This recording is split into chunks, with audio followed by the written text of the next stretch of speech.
voy a hacer un breve vídeo para explicar el teorema de Tales, ¿de acuerdo? Entonces, si os vais a los apuntes que tenéis, dice, ¿qué es el teorema de Tales? Si tenemos varias rectas paralelas cruzadas por dos rectas secantes, los segmentos sobre una de las secantes son proporcionales a los segmentos homólogos sobre la otra recta secante. En el dibujo se ve muy bien. Yo tengo dos rectas secantes y luego paralelas.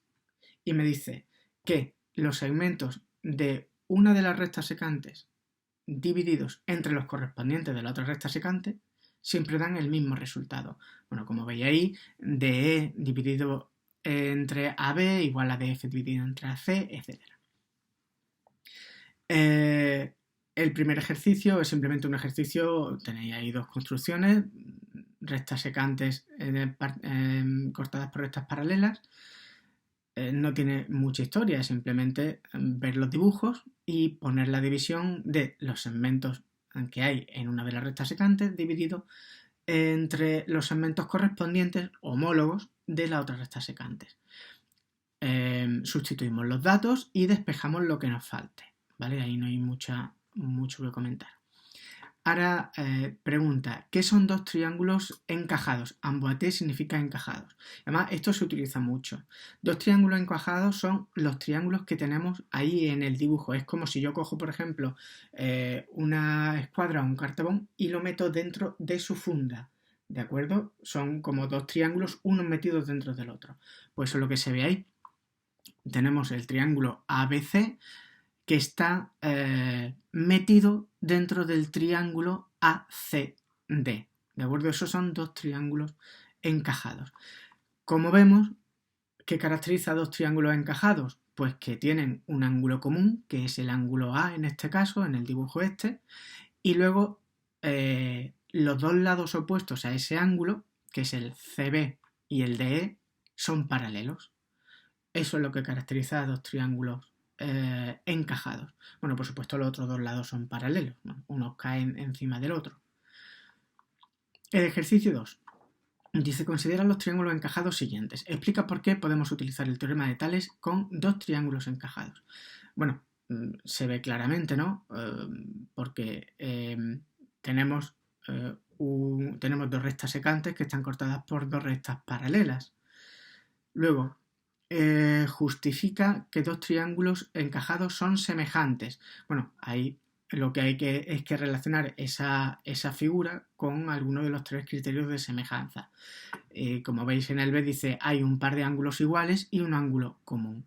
Entonces tenemos el criterio ángulo-ángulo, el par de ángulos, el ángulo común es el ángulo A, que es común para ambos, y luego, pues, por ejemplo, el B y el E, que son iguales, o también el C y el D también son iguales, realmente, bueno, es decir que tenemos dos ángulos comunes, dos ángulos iguales, es lo mismo que decir que tenemos tres ángulos iguales.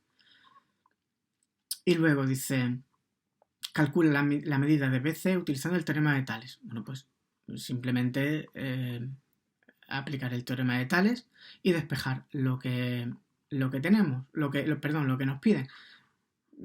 Es que no hay tampoco mucha historia aquí porque simplemente la solución que os tengo puesta ahí, no hay más.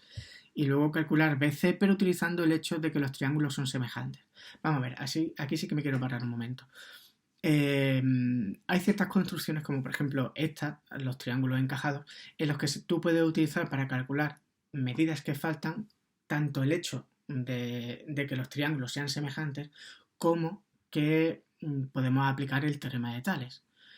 Hay que tener muy claro qué significan las dos cosas. Si yo considero que los dos triángulos son semejantes, que lo son, yo lo que tengo que hacer es dividir los lados del mayor entre los lados del menor, o los del menor entre el mayor. Eso considerando que los dos triángulos son semejantes, por una parte. Ahora, si yo considero que se verifica el teorema de Tales, es decir, voy a resolver el ejercicio utilizando el teorema de Tales, ya las divisiones que hago no son las de antes, son otro tipo de divisiones. Ahora lo que divido es los segmentos de una de las rectas secantes entre los segmentos correspondientes de la otra recta secantes. Las divisiones que se hacen son distintas. Ahora, son dos maneras de calcular medidas, pero son divisiones distintas las que se hacen. Así que fijaos bien, por favor, en la solución y ved y ver qué es lo que yo estoy dividiendo entre lo que yo estoy dividiendo, ¿vale? Para no confundir las dos cosas, no vayáis a mezclar divisiones. Luego, precisamente para eso está el último ejercicio. En el último ejercicio, que son también dos triángulos encajados, piden ciertas cosas, pero considerando que son dos triángulos encajados semejantes o considerando que se cumple el teorema de Tales. ¿Vale? Está perfectamente explicado, perfectamente resuelto, así que voy a tardar más en explicarlo que en que vosotros lo leáis y lo entendáis. Así que, por favor, leedlos tranquilamente, ver cuáles son las diferencias entre una manera de hacerlo y de otro, y también ver que al final se llega a lo mismo. Bueno, pues nada, por mi parte no tengo nada más que explicar, espero que os haya servido el vídeo.